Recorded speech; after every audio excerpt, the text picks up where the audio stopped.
Welcome to YouTube channel Y R S class में एक बार फिर से आप सभी लोगों का बहुत बहुत स्वागत है।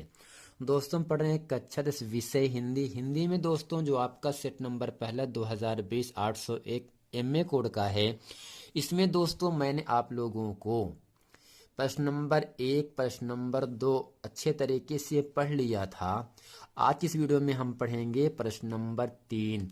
प्रश्न नंबर 3 दोस्तों आपके सामने यहाँ से कह रहा है, निम्नलिखित गद्यांशों में से किसी एक के नीचे दिए गए प्रश्नों के उत्तर दीजिए। जैसा कि दोस्तों ये जो प्रश्न एग्जाम में 6 नंबर के लिए आपसे पूछा जाता है। और दोस्तों इसका जो गद्य है इसमें आपका 2 पार्ट है, का है और खा है।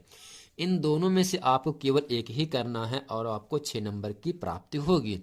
दोस्तों प्रश्न नंबर का आपके सामने कह रहा है, इसमें हिंदी में प्रगतिशील साहित्य का निर्माण हो रहा है।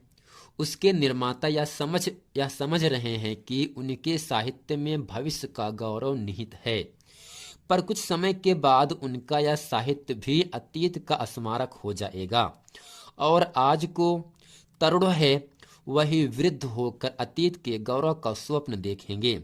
उनके स्थान में तरुणों का दूसरा दल आ जाएगा जो भविष्य का स्वप्न देखेगा। दोनों के ही स्वप्न सुखद होते हैं क्योंकि दूर के ढोल सुहाने होते हैं। अब दोस्तों ये जो गद्यांश इसी के नीचे आपको 3 या 4 प्रश्न दिए जाएंगे और इन प्रश्नों का उत्तर इसी में छिपा रहता है और आपको ढूंढ करके आपको लिखना होता है। अब दोस्तों प्रश्न नंबर 1 आपके सामने इसमें कह रहा है, उपर्युक्त गद्यांश का संदर्भ, यानी दोस्तों संदर्भ का मतलब ये होता है ये जो गद्यांश आया है किस पाठ से आया है और इसके कौन से लेखक हैं, ये कहने का मतलब है।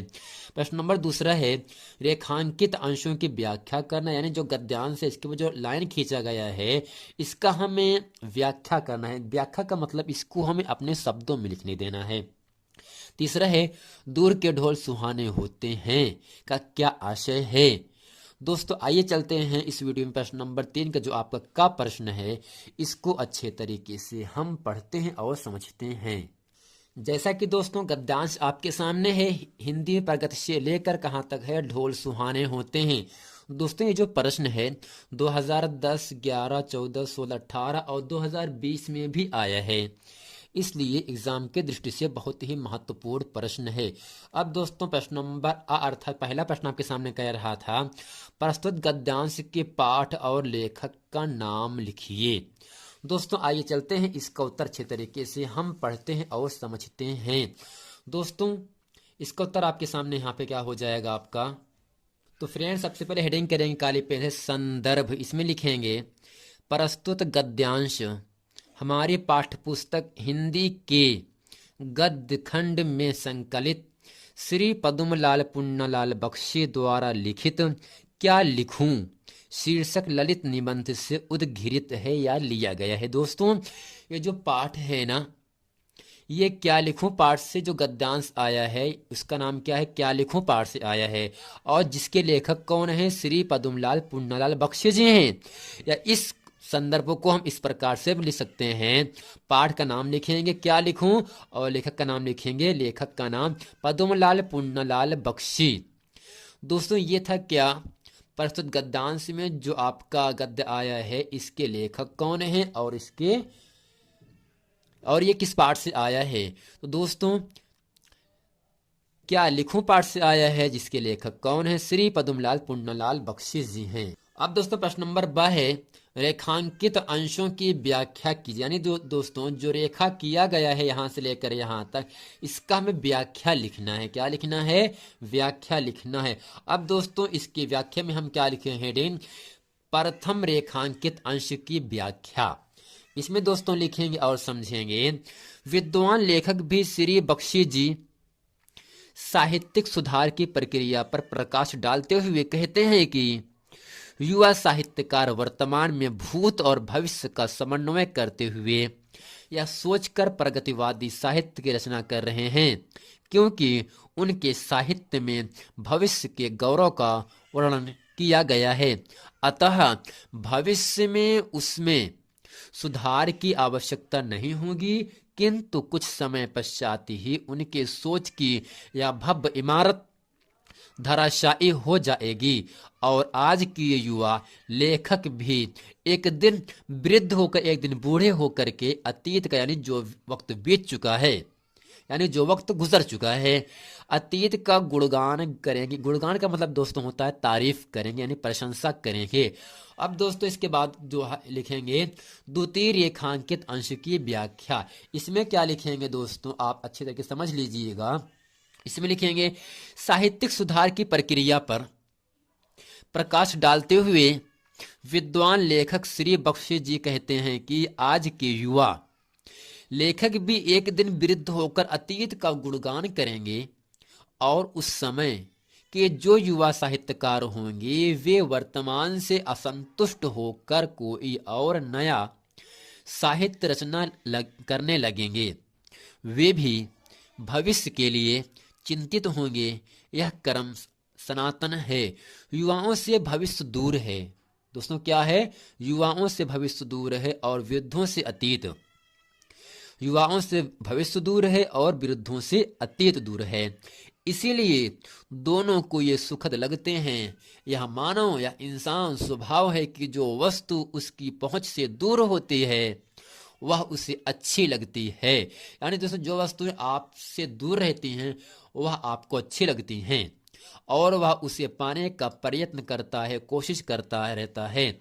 इसीलिए दूर के ढोल सुहाने वाली कहावत चरितार्थ हुई है। दोस्तों ये था प्रश्न नंबर प्रश्न नंबर सा आपके सामने यहां से कह रहा है दूर के ढोल सुहाने क्यों होते हैं, स्पष्ट कीजिए। इसमें 4 प्रश्न है। प्रस्तुत अवतरण में लेखक क्या कहना चाहता है। तीसरा है प्रगतिशील साहित्य को अतीत का स्मारक क्यों कहा गया है। चौथा है लेखक ने साहित्य के निर्माण में किन विशेषताओं का उल्लेख किया है।